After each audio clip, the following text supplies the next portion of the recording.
Malappuram വൈലത്തൂരിൽ automatic ഗേറ്റിനിടയിൽ കുടുങ്ങി മരിച്ച 9 വയസ്സുകാരന്റെ മുത്തശ്ശി കുഴഞ്ഞു വീണു മരിച്ചു. മുഹമ്മദ് സിനാന്റെ മരണവിവരം അറിഞ്ഞ് ആശുപത്രിയിലെത്തിയ ആസിയാണ് മരിച്ചത്. തൊട്ടടുത്ത വീട്ടിലെ റിമോട്ട് കൺട്രോൾ ഗേറ്റിൽ കുടുങ്ങിയാണ് 9-കാരന് ജീവൻ നഷ്ടമായത്. ഇന്നലെ വൈകിട്ട് 4 മണിയോടെയാണ് നാടിനെ നടുക്കിയ സംഭവമുണ്ടായത്. വൈലത്തൂർ ചിലവിൽ കുന്നശ്ശേരി അബ്ദുൽ ഗഫൂറിന്റെയും സാജിലയുടെയും മകൻ മുഹമ്മദ് സിനാനാണ് മരിച്ചത്.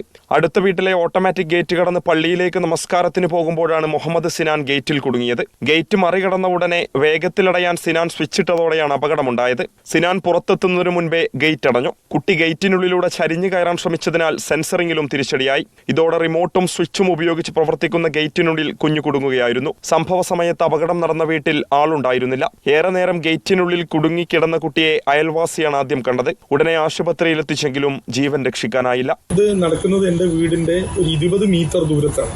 എൻ്റെ വീട്ടിന്റെ കൊലായിൽ ഇരുന്ന് കഴിഞ്ഞാൽ കാണാൻ പറ്റുന്ന സ്ഥലമാണ്.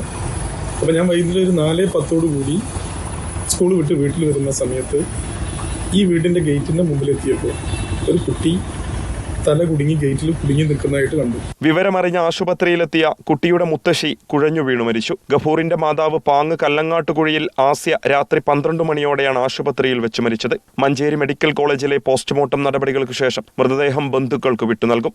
റിപ്പോർട്ടർ, തിരൂർ.